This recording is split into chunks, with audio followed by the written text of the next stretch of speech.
esse é o estado da prova.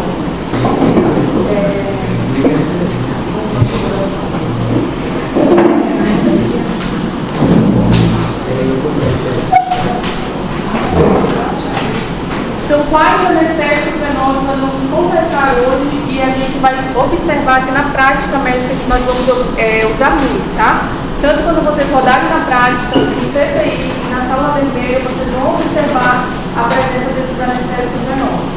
E aí vocês vão ter que saber qual vocês vão escolher para a patologia do paciente de vocês e quais os efeitos adversos, indicações e contraindicações que cada um vai ter, tá certo? Então a gente vai ter o famoso Propofol, que é aquele leitinho do Michael Jackson que a gente chama, né? Vai ser praticamente restrito ao centro cirúrgico, porém vocês podem ainda encontrar no CTI, tá bom?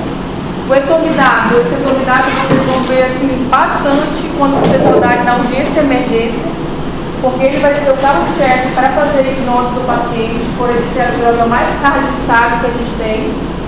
Como tem os benzodiazepínicos, representados pelo midazolam e diazepam.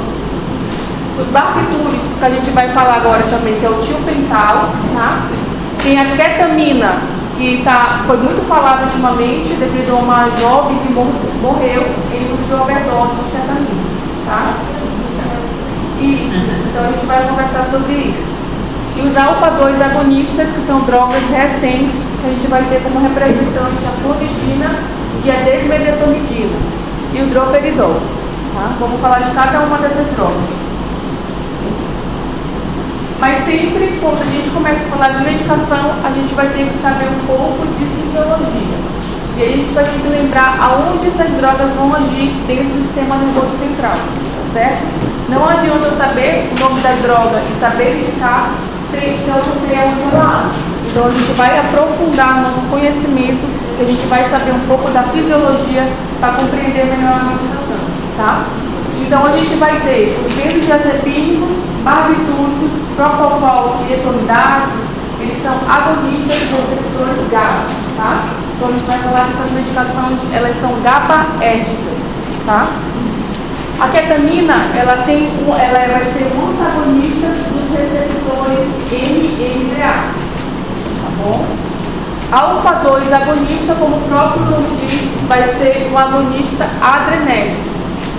E o droperidol, ele vai ter um representante das buterofenonas, tá?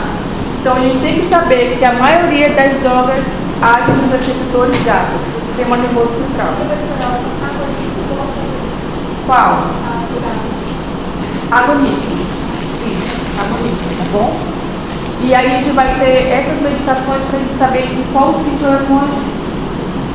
Quando a gente fala do receptor GABA, por que a gente vai dar uma aprofundada nesse receptor? Porque a gente sabe que a maioria das drogas vão agir ali, tá?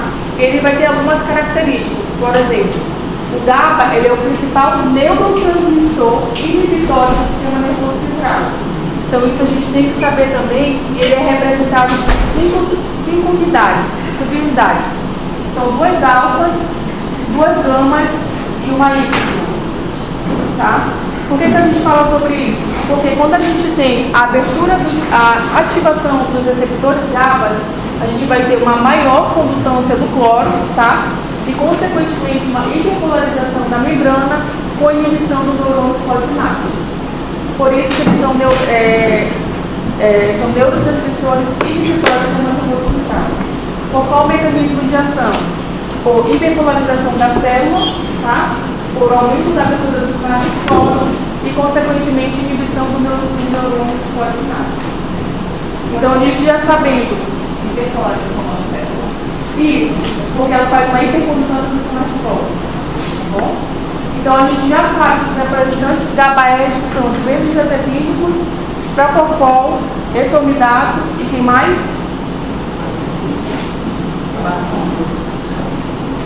Então a gente vai ter que consolidar agora, porque daqui a pouco, quando a gente começa a falar de cada medicamento, a gente vai retornar e a gente tem que saber onde cada um vai agir, tá bom?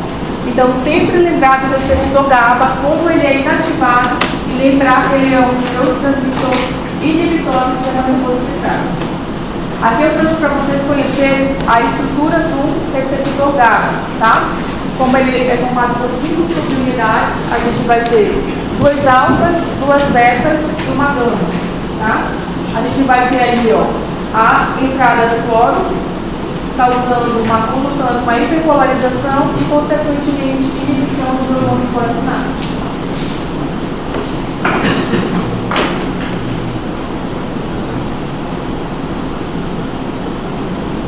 Começando a falar de cada classe especificamente. A gente vai falar dos benzodiazepínicos, tá?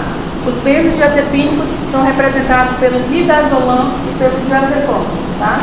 O midazolam e o diazepam são drogas que a gente tem endovenosa. Então a gente tem o clonazepam por via oral, a gente vai ter o lorazepam também. Então por que a gente vai ter que saber bem dos benzodiazepínicos? Porque tanto por via oral quanto por via venosa, eles têm grau de intoxicação e, infelizmente, é muito comum vocês receberem esse paciente na urgência e emergência por tentativa de suicídio com uso abusivo de benzodiazepínicos, tá? Então, quando vocês receberem esse paciente, vocês vão ter que saber qual é o antídoto que vocês vão ter que reverter o efeito do benzodiazepínico. Do lazinil. A gente vai chegar lá. Mas só antecipando para vocês a importância de saber a classe e quais medicações estão dentro dessa classe para a gente poder tratar o paciente quando ele chegar com a medicação, tá bom? Então, como a gente já sabe, os benzodiazepínicos eles se ligam ao receptor GABA, são receptores GABAérgicos, tá?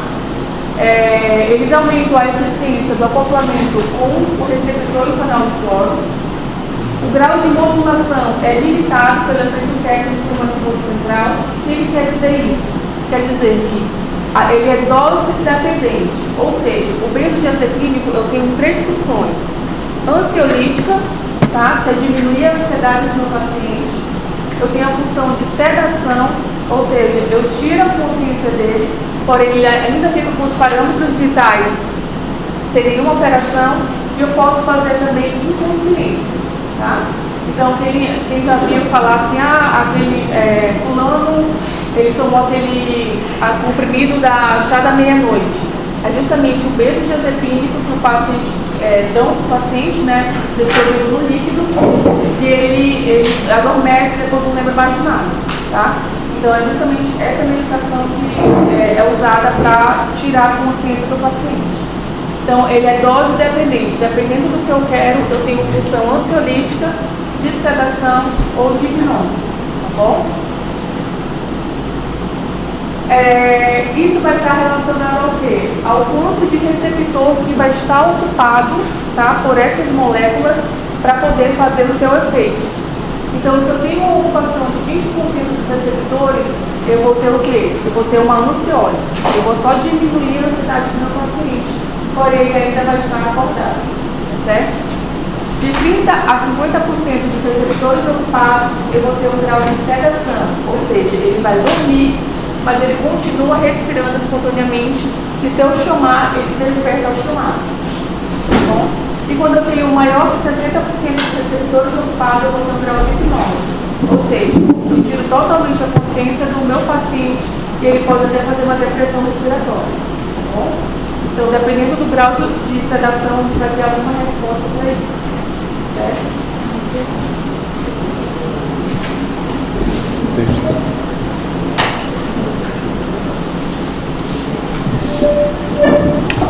Os barbitúricos. O que são os barbitúricos? Ele é representado pelo tilpintal, tá? O tilpintal ele foi muito usado na década de 90 e 2000. Agora ele já está em desuso porque a gente tem drogas mais modernas, tá certo? Mas assim, os anestesistas mais antigos gostam muito de usar o tilpintal. Por qual motivo? Ele não causa dor na injeção e ele é muito utilizado na neurocirurgia, na indução de pacientes com PC grave, hematoma subaracnoide, porque ele diminui a taxa metabólica cerebral. Então, na neurocirurgia, ele tem uma boa indicação. Mas como a gente tem drogas mais modernas, a gente utiliza as drogas mais modernas que a gente tem hoje, tá certo? A dose de indução do tilpintal a gente utiliza na dose de 3 a 5 miligramas por quilo, tá certo? Em adultos e de 5 a 6 miligramas em crianças, tá? E a gente tem que ter cuidado porque Se feita erroneamente ou acidentalmente, injeção intraarterial, a gente tem um forte risco de causar necrose naquela região, tá? E essa necrose é grave, porque vai acontecer vasoconstrição, consequentemente hipóxia, acidemia, e aquele tecido ele vai ficar todo necrótico, tá? Então a gente tem que ter cuidado quando a gente for fazer a injeção do tiopental, certo?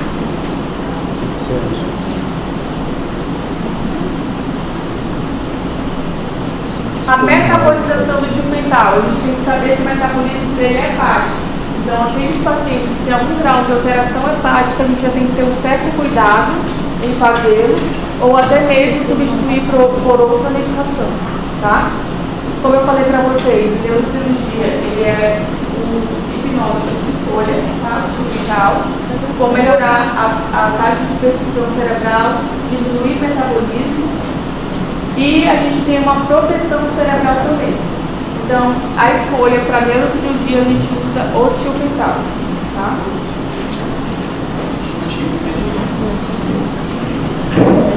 A depressão respiratória dele é dose dependente, tá certo? Como a maioria dos anestésicos venosos, a gente vai observar, tá?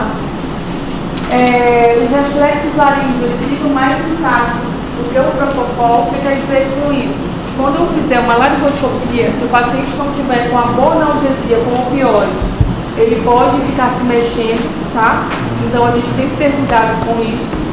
E a gente tem que lembrar que o tiopental, assim como a maioria das drogas, vai diminuir o ritmo cardíaco, tá? E consequentemente o retorno venoso. Ou seja, fazendo diminuição do retorno venoso, pode ter uma hipotensão associada a uma bradicardia. Então, ainda tem que saber que o efeito adverso dessa medicação é hipotensão e taquicardia. Por que eu falo isso? Porque se eu pegar um paciente chocado, em que ele está hipotenso e taquicárdico, eu posso contribuir ainda mais para a hipotensão desse paciente. Tá? Então, em determinadas situações, determinadas drogas não vão ser melhor para aquele paciente. É isso que eu quero que você comece a observar qual é a droga que a gente vai ter melhor para determinado cenário. Tá bom?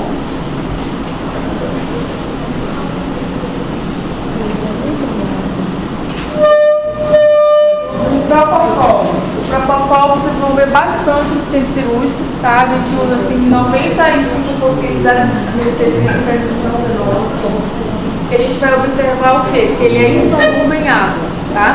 E na composição dele, ele é formado por alguns elementos que a gente tem que ter atenção, que é a lecitina, né, de soja, o glicerol e o fosfolipídido de ovo. Por que a gente estava falando disso? Porque aqueles pacientes que têm alergia alimentar a ovo, a gente não vai utilizar o propofol, tá? Então veja a importância de uma avaliação pré-anestésica adequada para a gente saber se o paciente tem indicação de determinada droga ou não, ou contraindicação, tá? Então, pela sua composição, ter componente do ovo, aqueles pacientes que têm alergia alimentar é contraindicado o propofol. Soja também, tá bom? Tudo que na sua composição é contraindicado, tá? E a gente vai observar que toda vez que a gente faz o propofol na veia do nosso paciente, ele vai sentir dor, tá? Então ele vai falar, doutora, tá doendo meu braço. É justamente na veia que a gente está fazendo o propofol. Então, para evitar isso, a gente explica previamente. Eu vou fazer uma medicação, o senhor vai dormir agora, só que ela arde quando a gente faz, ela dói. A gente explica, mesmo a gente explicando, o paciente ainda fica falando que está doendo até ele adormecer, tá? E quando é criança, como a criança não tem esse entendimento, ela fica gritando até dormir, tá certo? Mas como o início de ação da droga é rápido, de 1 minuto, esse tempo a gente consegue diminuir associando um midazolam ou um diazepam para fazer o efeito de sinergismo, ou seja, as drogas vão se somar e o efeito vai ser mais rápido, tá?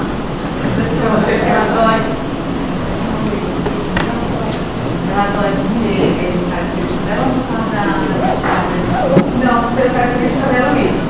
Independente de como gel mais fininho, que eu fiz fácil, ou se for um gel com dedo de 14, ela vai beber na conta, tá bom? Então, para evitar essa dor, a gente já fez o opioide previamente e a gente pode também associar a lidocaína endovenosa, fazer 3 ml, que corresponde a 60 mg para tentar diminuir a dor da injeção do propofol. Então, sempre fazer associado com o Sempre a gente faz. E unidade vai estar melhor. Exatamente. Como ela tem esse desconforto na hora que passa na veia, se a gente fizer um bem de diazepínico, a gente vai tirar a consciência dele mais rápido, porque vai ter um efeito de sinergia. Sempre mencionou mesmo fazendo bem de diazepínico no próximo senhor, não ainda. Sempre é possível. Porque você vai observar. Toda vez que a gente faz propofol, o paciente sente dor, sente desconforto. Depois ele não lembra, mas na hora ele sente bastante.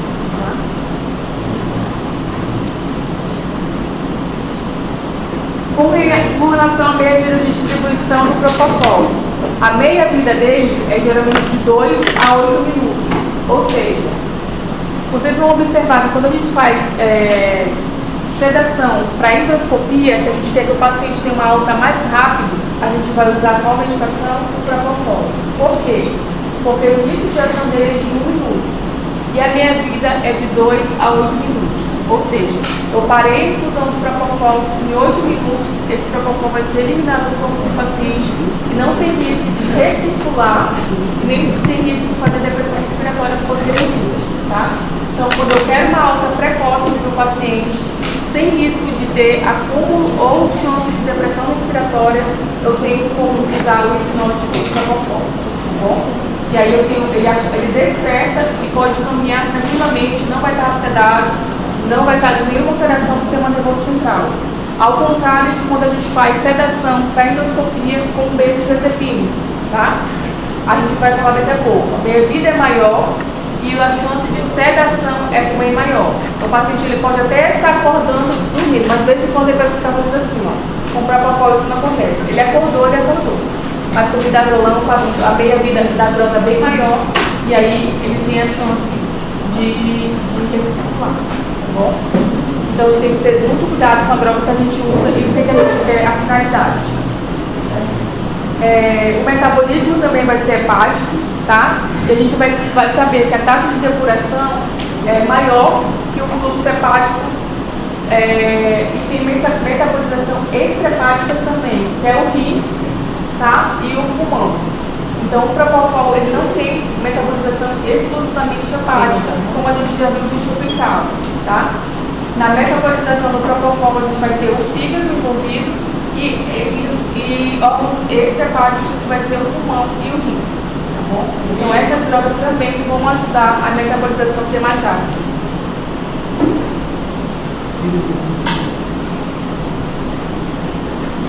Pouca alteração em pacientes renais crônicos. Então é uma boa escolha para gente fazer uma indução em paciente renal crônico, tá? Não vai fazer acúmulo, não tem risco de recircular. Então, por ter sítio de metabolização extrahepática, vai até ajudar a ter uma excreção mais rápida.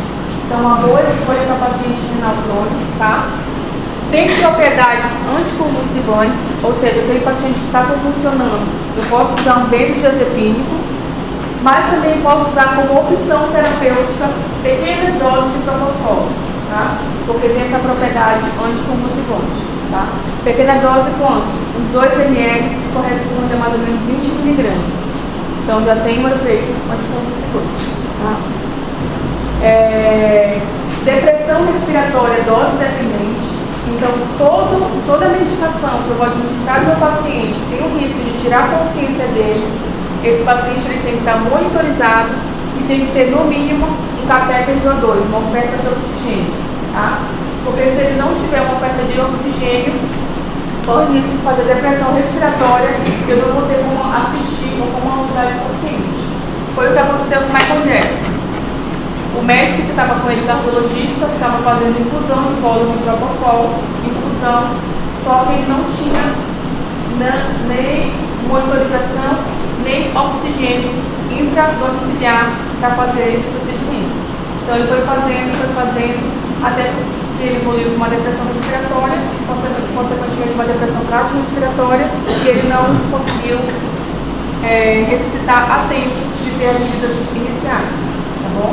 Então, toda medicação que tem risco de tirar a consciência do meu paciente é obrigatório monitorização e oferta de oxigênio, certo? diminui a resposta à hipóxia e à hipercarbia, então a gente tem que lembrar disso, tá? E ele é broncodilatador nos pacientes com DPOC. Então, aqueles pacientes que têm alguma alteração pulmonar, como DPOC, também é de escolha que a gente pode fazer para indução anestésica, certo? Então, veja que a gente tem uma sequência. A aula passada nós falamos de opioide. Agora nós estamos falando de hipnóticos com anestésicos venosos e qual vai ser a melhor escolha para o nosso paciente, certo?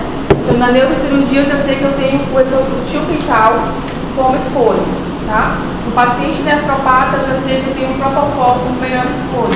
Então, vejam a diferença, vão analisando cada um, porque daqui a pouco a gente vai misturar tudo e a gente vai saber qual é o melhor para o nosso paciente, tá? O propofol também tem uma maior depressão cardiorrespiratória, tá? Então, toda vez que a gente faz propofol, a gente fala que ele tem o potencial de fazer bradicardia e hipotensão.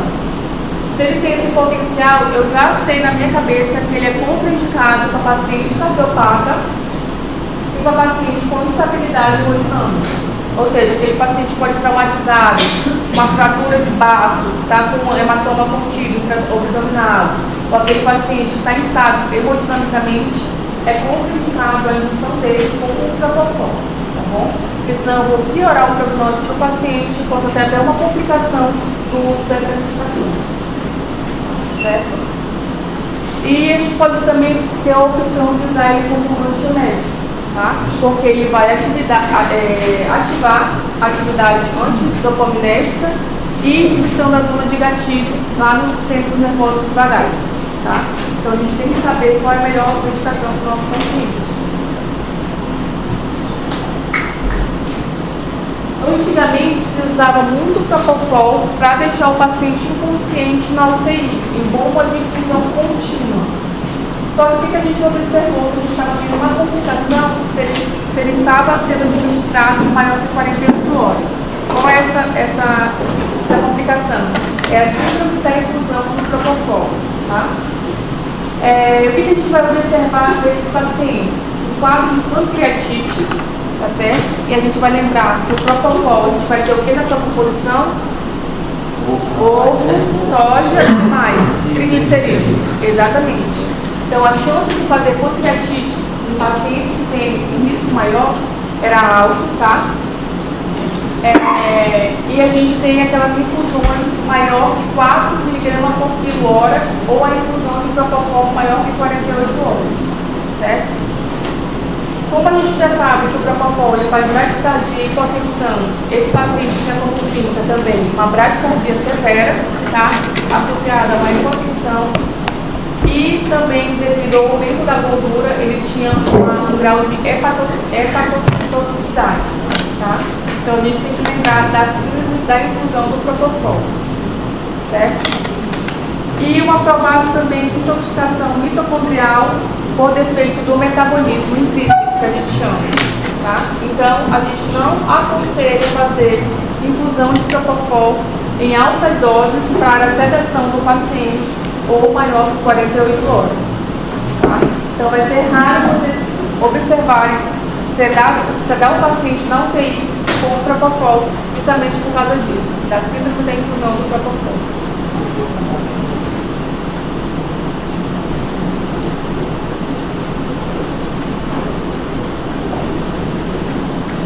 Os benzodiazepínicos, tá? Essas medicações vocês vão ter que conhecer bastante, porque vocês vão pegar pacientes que vão ter indicação, principalmente a gente vive numa sociedade com bastante ansiedade, né, pessoas psiquiátricas.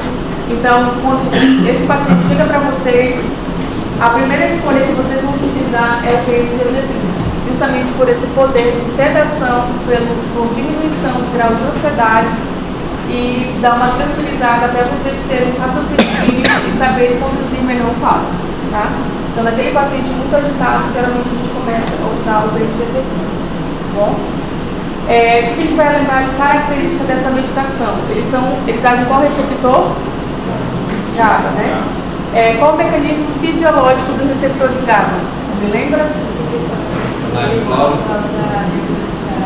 Cloro.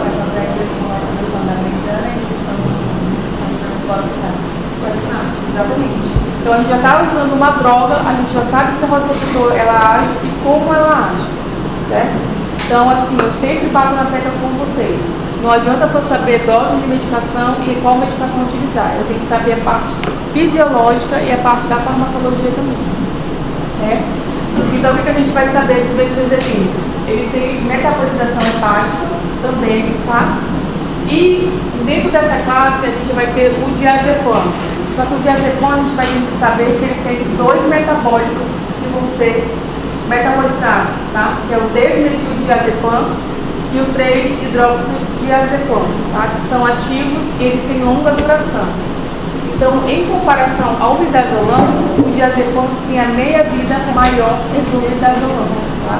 Porque ele tem dois metabólicos ativos. Qual deles que são melhores? Diazepam e midazolam. O diazepam, por a gente já saber que esses metabólicos ativos, eles vão ter uma maior meia-vida no hepatopata e no nefropata, tá? Então, muito cuidado quando vocês forem utilizar essas medicações desses pacientes, porque eles podem ter um grau de sedação maior do que o esperado, tá? Idosos, vai ter também tempo maior de duração, porque a gente já sabe que a fisiologia do idoso, ele já tem uma perda na taxa de filtração glomerular, tá? E consequentemente de metabolização hepática também. Então a gente lembrando do idoso, sempre faz um pouco menos do que o adulto jovem, tá? E a gente vai ter que lembrar que eles são anticonvulsivantes potentes. Então chegou um paciente no PS convulsionando, a primeira droga de escolha é o benzodiazepina, tá bom? E a segunda droga que vocês podem utilizar, caso não tenha o serviço de vocês, é o propofol, que a gente já viu que ele tem atividade, anticonvulsivante também, tá bom? Então vejam só que a gente está dando opções para vocês utilizarem na prática clínica de vocês. A depressão respiratória é dose dependente. Quanto maior a quantidade que eu uso, maior a chance de fazer depressão respiratória. Então vejam lá atrás que eu expliquei da quantidade de receptores bloqueados. Então dependendo da quantidade você vai ter uma resposta ou de ansiólise, ou de sedação, ou até de hipnose, tá bom? Eu posso usar o midazolam para fazer hipnose no paciente? Posso, e a gente usa em alguns casos, tá bom? Então ele pode ser sim uma opção quando eu quero tirar a consciência do meu paciente, certo? Diminui o reflexo de tosse e deglutição, então a gente tem que ter cuidado naquele paciente estômago cheio, porque se eu diminuo esse reflexo, a chance dele broncoaspirar é maior, tá? Então muito cuidado no uso de pacientes com estômago cheio, certo? E consequentemente também diminui a pressão e a resistência vascular sistêmica, então ele tem tendência a fazer bradicardia e hipotensão. Então vejo que a gente está falando ainda de drogas que tem o potencial de fazer bradicardia e hipotensão. Daqui a pouco a gente vai falar de outras que não têm essas características, tá? E efeito maior em hipovolêmicos, porque a gente sabe que o paciente está hipovolêmico, então ele tem um menor volume de distribuição, ele tem pouca água no seu organismo, então o efeito vai ser muito maior do que aquele paciente que está euvolêmico, tá bom? Então muito cuidado nesses pacientes.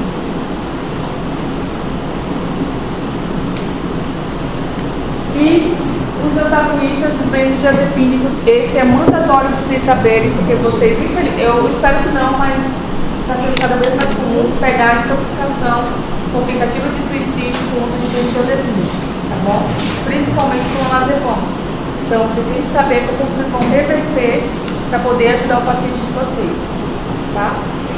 A gente vai saber que todo antagonista que tem que fazer, ele bem diluído, como eu expliquei para vocês na aula de opioides. Alguém lembra o antagonista dos opioides? Naloxone, né? A gente faz sempre bem diluído para ver a resposta do paciente. A gente nunca faz um antagonista em bolus, porque a gente tem os efeitos colaterais do antagonista também. Pode ser taquicardia e hipertensão. Então a gente sempre faz bem diluído e vai vendo a resposta do paciente, tá? A meia-vida desse antagonista, ele é de 1 hora. Então, lá no grupo dos opioides, que a gente lembra, qual é a meia-vida do flumazenil? Me lembra? 30 minutos. Então, assim como o opioide, aqui a gente vai fazer em bolos e posteriormente a gente vai ter que colocar em bomba de infusão contínua. Porque se eu fizer somente em bolos e o paciente despertar ou sair daquele quadro de depressão respiratória, a droga ela vai recircular novamente e corre o risco de fazer depressão respiratória ou diminuição da consciência de novo. Então, por a meia-vida dele ser curta, eu tenho que fazer a droga em bolos e posteriormente manter pelo menos em bomba de infusão contínua pela meia-vida da droga que ele utilizou. Se foi clonazepam, se foi lorazepam, diazepam, a gente tem que saber a droga, tem que saber qual a meia-vida da droga.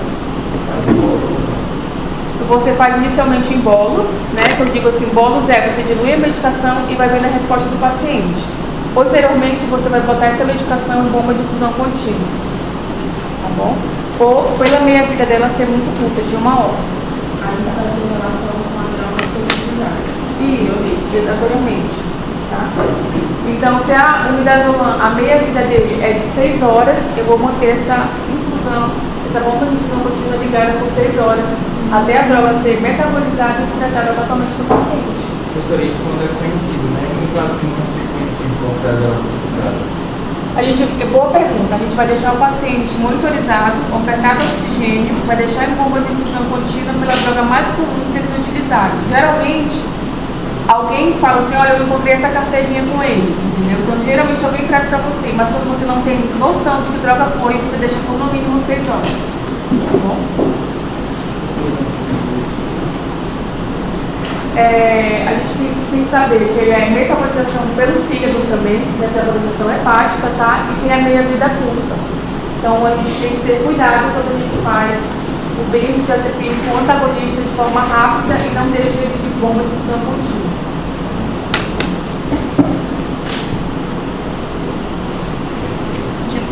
O etomidato, tá? O etomidato, esse daqui vocês vão ver no carrinho de parada. Na sala de urgência e emergência, vocês vão conhecer bastante o etomidato. Então, assim, quem já conhece ou quem já vivenciou vai saber que o etomidato é o hipnótico chefe do carrinho de parada. Por que ele é o chefe do carrinho de parada? Porque ele é a droga mais cardio-estável que a gente tem.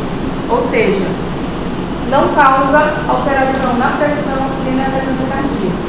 Então, se você está lá no PS, chegou um paciente infartado, você não tem nenhuma noção do histórico prévio dele, você vai utilizar para indução anestésica ou etomidato, tá bom?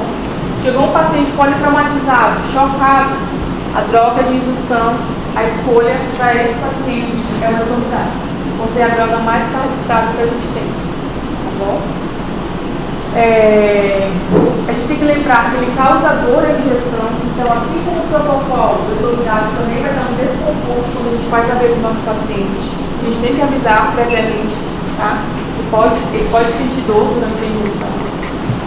E a gente tem que lembrar que ele faz movimentos de mioclonia, não faz circulação, a gente vai falar daqui a pouco, mais tarde, na outra aula, depois da prova, do bloqueador neuromuscular, como a succinilcolina, mas ele faz mioclonia, ou seja, você vai ficar com pequenos pontos musculares contraindo durante a infusão do etomidato. Tá? Isso é normal, não se assusta, é uma reação esperada da medicação. Tá bom?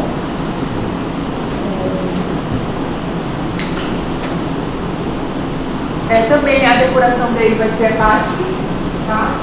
Então a gente vai ter também uma atividade anticonvulsivante. Então, a gente já tem como opção para a compulsão benzodiazepínico, propofol e etomidato. Tá bom? A depressão cardiorrespiratória é mínima, como eu falei para vocês, ele é uma droga mais cardiostável que a gente vai ter, tá?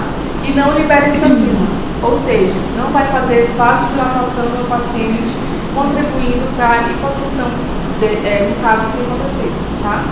Então, é a droga de escolha em paciente chocado, paciente cardiopata ou com grau de instabilidade no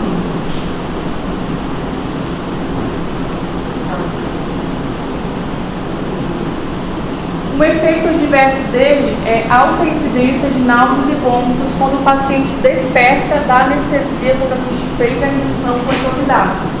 Então, para isso, a gente usa, a gente faz uma profilaxia intraoperatória com antiemético, pode ser o Clasil ou Nalzedron, para evitar esse efeito adverso de náuseas e vômitos logo que o paciente acorda, tá bom?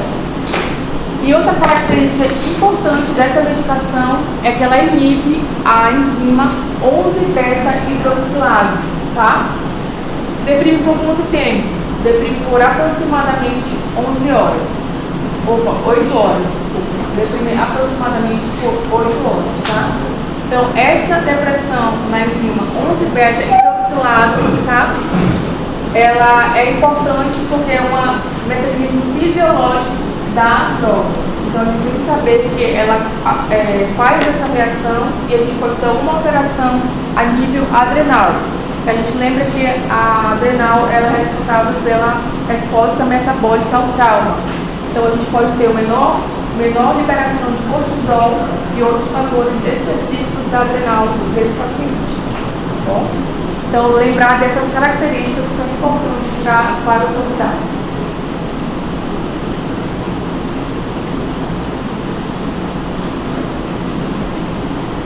A cetamina ou ketamina, como vocês quiserem chamar, tá bom? A gente tem que lembrar que a ketamina ela faz uma depressão respiratória dose dependente. Ou seja, quanto mais eu faço, mais a chance de fazer depressão respiratória. E qual é a característica dessa medicação? É que ela faz uma anestesia dissociativa. O que é isso?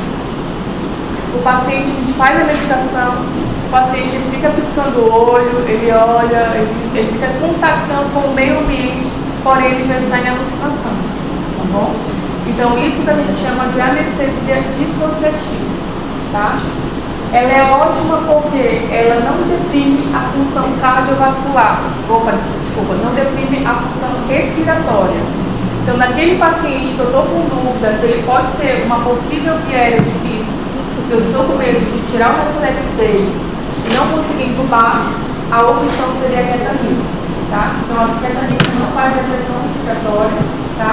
E ele é um potente analgésico. Por que eu falo isso? Porque recentemente a gente teve um colega que foi fazer uma anestesia num paciente pediátrico, que ele tinha quebrado o braço. E aí ele foi imobilizar e eu não sei por qual motivo, ele usou o hipnótico para a criança se acalmar, né? Ficar mais tranquila. Só que a criança fez depressão respiratória. Ele ficou nervoso, não conseguiu manejar, a criança de 8 anos foi a óbito, tá? Pelo uso de hipnótico inadvertido. Se ele soubesse usar a ketamina, essa chance teria sido muito menor.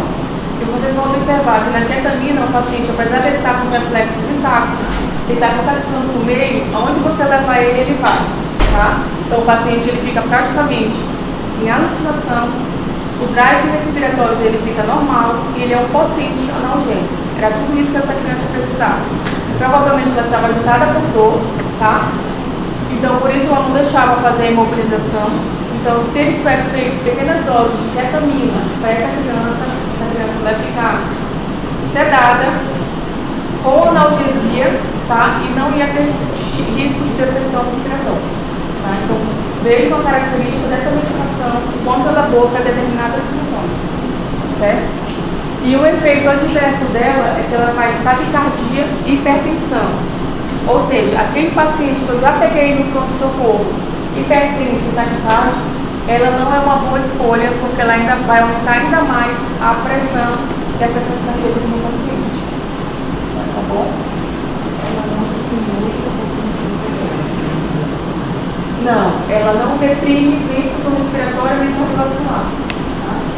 Então eu posso usar o paciente chocado, que ele está bradicárdico ou está hipotensão e taquicárdico. Então eu posso usar para o paciente chocado. Eu posso usar para o paciente que tem possibilidade de viéria difícil, que eu estou com medo de fazer depressão respiratória dele, tá? Com hipnótico. Pode falar.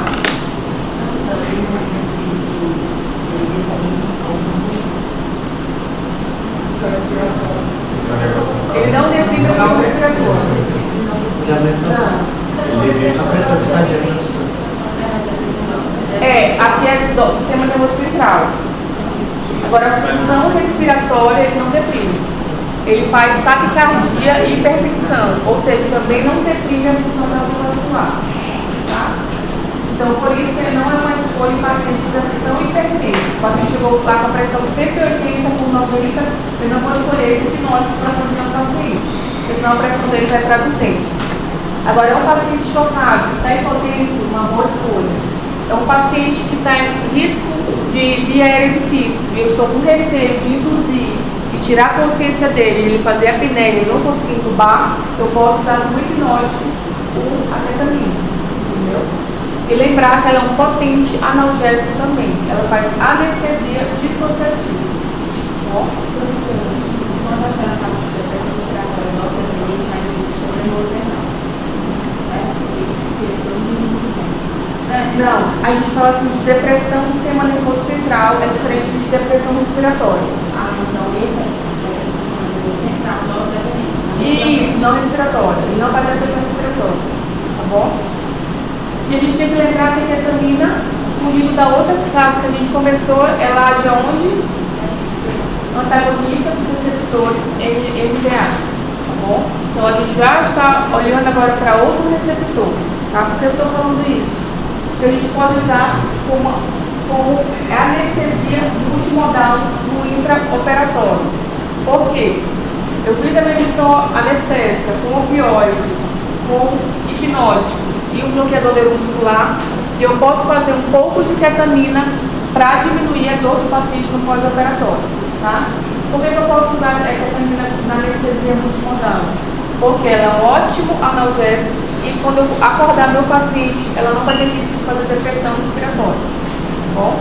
Então a gente tem como utilizar a ketamina em pequenas doses na anestesia multimodal com outras finalidades, não somente a hipnose do paciente. Tá bom? Nesse caso, professor, ele, ao invés de fazer depressão, na verdade ele aumenta a pressão. Ele faz hipertensão e taquicardia, entendeu? Ele já foge das drogas que faziam bradicardia e hipotensão, certo? E outra característica importante que a gente tem que lembrar da ketamina é que ter cuidado com esse uso recreativo que estão usando agora ultimamente, né? A jovem que morreu lá estava usando ketamina de uso veterinário. Então a concentração é uma concentração bem assim superior ao que a gente usa no ser humano. Então, a gente tem que lembrar que a ketamina tem suas indicações, porém, assim como a gente fala, todas as drogas que a gente usa na anestesia são psicotrópicos. Então, tem que ter cuidado quando você for administrar essa droga em determinado paciente. Tá? Não causa dependência, como os opioides, tá certo? E ela também é muito usada em pacientes com dor crônica. Aquele paciente que tem fibromialgia, paciente que tem uma dor neuropática, ou aqueles pacientes com depressão refratária crônica, a gente pode utilizar a ketamina para ajudar o paciente a sair desse quadro. Certo? Então a ketamina é uma ótima opção para determinadas funções.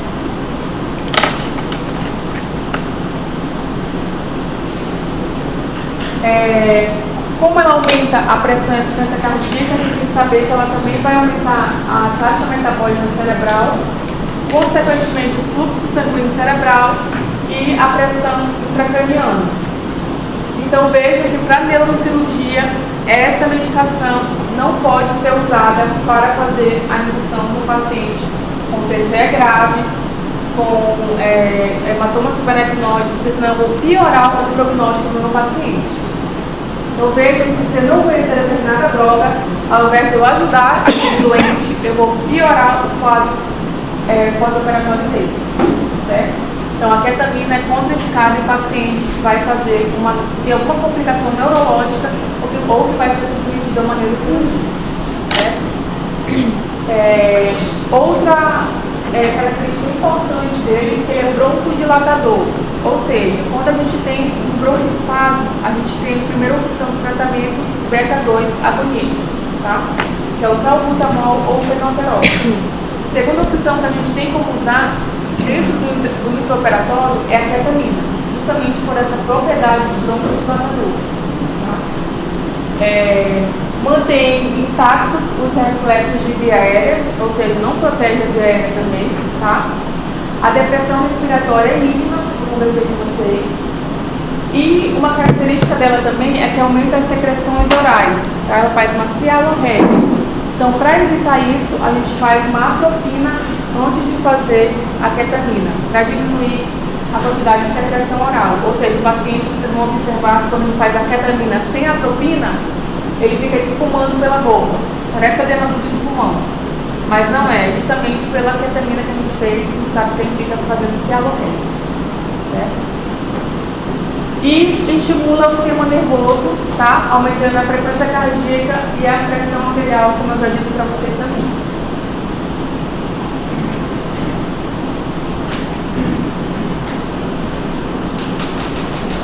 Os alfa-2 agonistas, tá? São agonistas de receptores alfa. Então, eles vão agir também no sistema nervoso central, tá certo? E a gente vai ter como classes dessas drogas representadas pela clonidina e pela desmedetomidina, tá? São drogas que vocês vão observar também no centro cirúrgico. E o que vocês vão observar? Para anestesia, ela pode fazer sedação, hipnose e tratamento de dor crônica, tá? Então ela tem uma potência de sedar e de dar uma analgesia adequada para o meu paciente, certo? O alfa-2 agonista a gente não usa para fazer indução da anestesia. Ele está dentro dos anestésicos venosos, porém a gente não faz indução da anestesia com alfa-2 agonista, tá? Porque a meia-vida, o início de ação é longo, geralmente da clonidina 20 minutos e da desmedetomidina é 5 minutos, tá? A gente não vai esperar o tempo de ação dela para poder laringoscopar e ocupar nosso paciente, tá? Então a gente tem outras funções para ela no intraoperatório, que a gente pode usar na anestesia multimodal, que é a função de dar analgesia no pós-operatório do meu paciente. Para mim não enxacar meu paciente de opioide e ter os efeitos adversos dos opioides, como a gente conversou na aula passada, eu posso usar um pouco de ketamina em baixas doses e um pouco de alfa-2 agonista, certo? Os receptores vão estar encontrados tanto no sistema nervoso central, como nas plaquetas, no rim, fígado, pâncreas e olhos, tá? Então, só para vocês saberem onde é encontrado os receptores alfa-2 agonistas. Reduzem a resposta hemodinâmica da intubação, tá? Então, lembrando que a intubação é o maior estímulo doloroso que tem após o parto. Então, você fazendo uma clonidina na hora de fazer a indução anestésica, somando com um agente hipnótico, outro agente hipnótico, você vai diminuir essa resposta simpática da laringoscopia, certo? E a gente também pode usar na raquianestesia do espaço subaracnoide e na peridural. Também vai dar uma sedação e analgesia no pós-operatório do nosso paciente.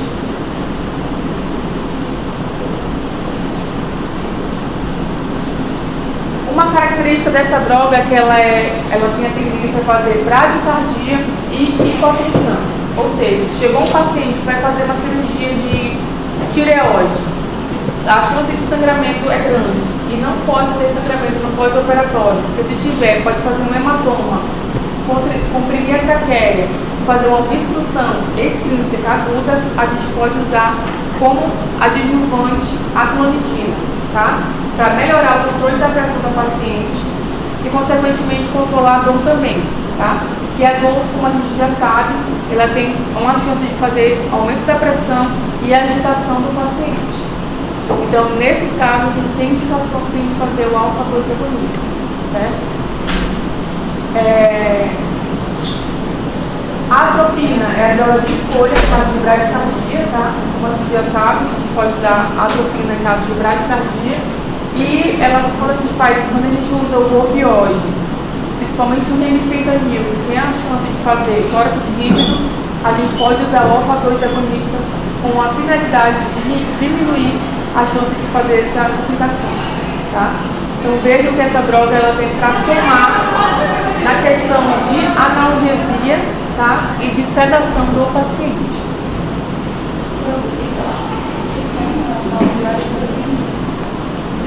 Para mim não fazer muito opioide no meu paciente, eu tenho a chance de fazer com anestesia multimodal no bloco antagonista. Tá? Porque além de fazer sedação, ele vai dar um pouco de analgesia também.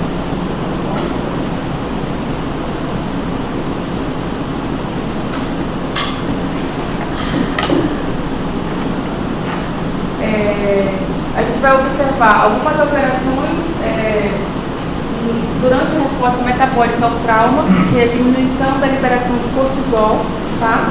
E alguns fatores inflamatórios também, que a gente vai observar, tá? E além do mais, o paciente vai ter um despertar da anestesia bem mais tranquilo, ele não vai ficar agitado, e quando você tira o tubo, às vezes ele até responde ao comando, você fala, abre a boca, abre os olhos, e ele vai ficar bem tranquilo devido à sedação do alfa-amiloidosa. Tá?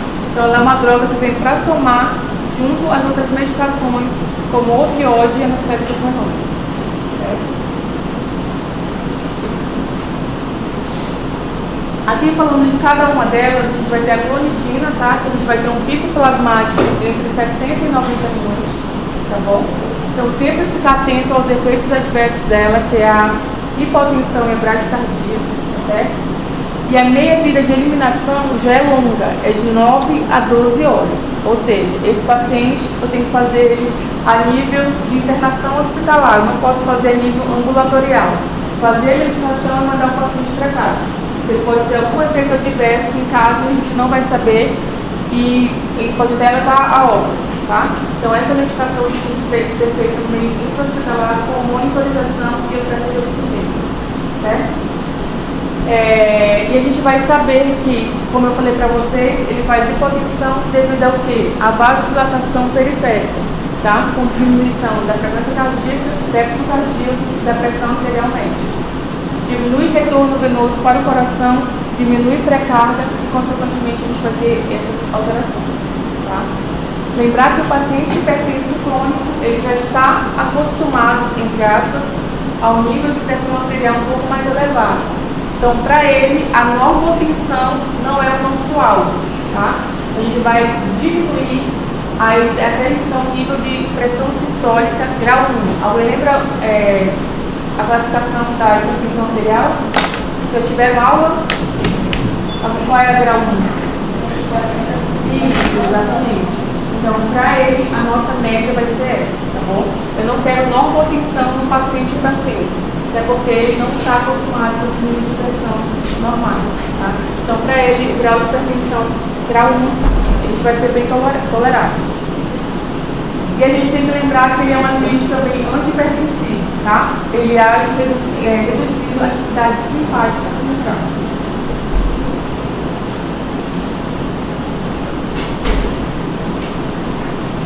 Eu vou fazer para vocês.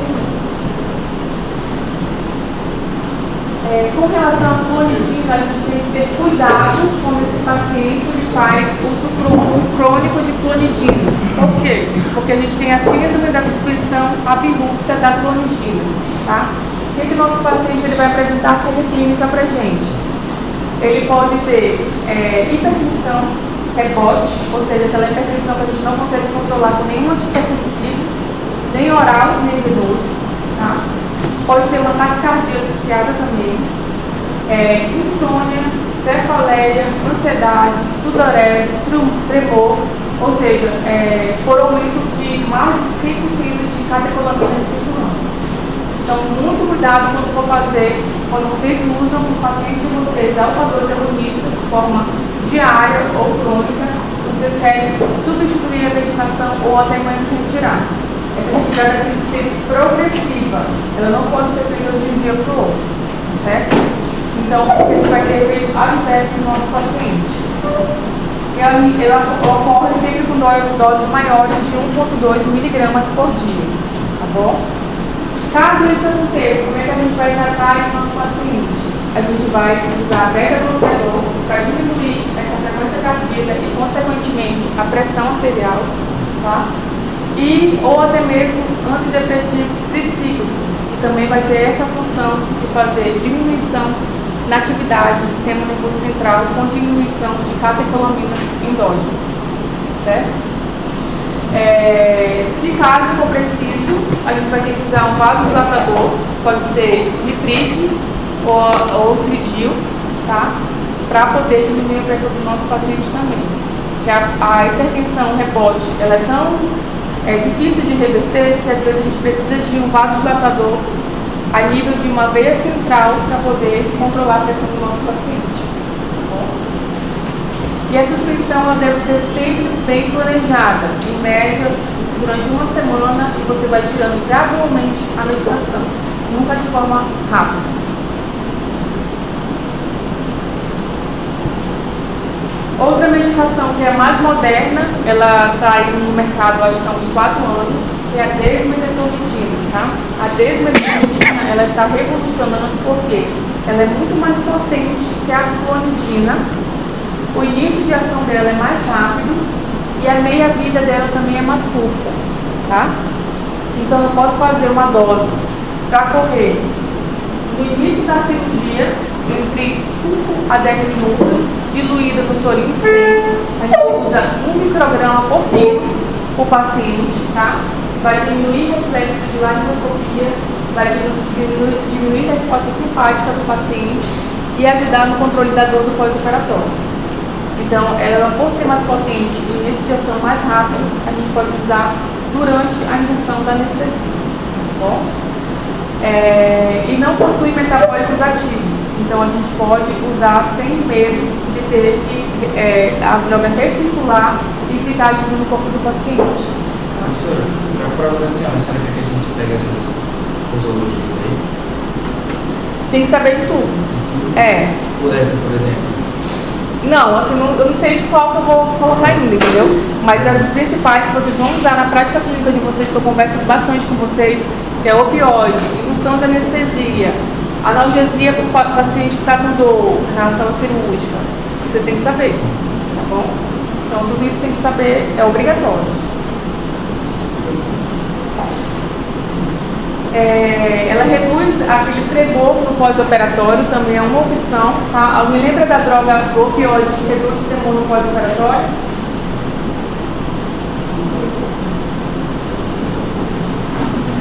É verdade. Qual? Nada eu errei. Então vocês vão ler, vão estudar e depois vocês me falam, tá? Então ela atenua a resposta hemodinâmica, como a gente já falou da laringoscopia e de alguns mecanismos endocrinos ao trauma, tá? E a gente tem como antagonista específico que é o atipamezol, tá? Esse atipamezol, ele é caro, a gente não tem nas unidades de saúde, mas eu trouxe para vocês conhecerem que o alfa-2 agonista, ele também tem um reversor específico, certo? Então eu trouxe essa aula que ela é um pouco mais curta para pré-prova com vocês, né?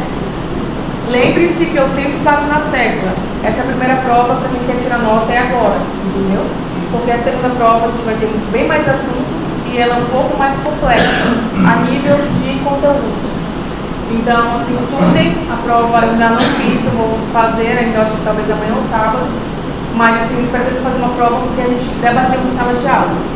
Então, quem participou da sala de aula, quem viu as aulas, vai ter uma boa nota, tá bom? Então, a gente se encontra na próxima quinta para fazer essa prova aí, certo? Estudem, gente.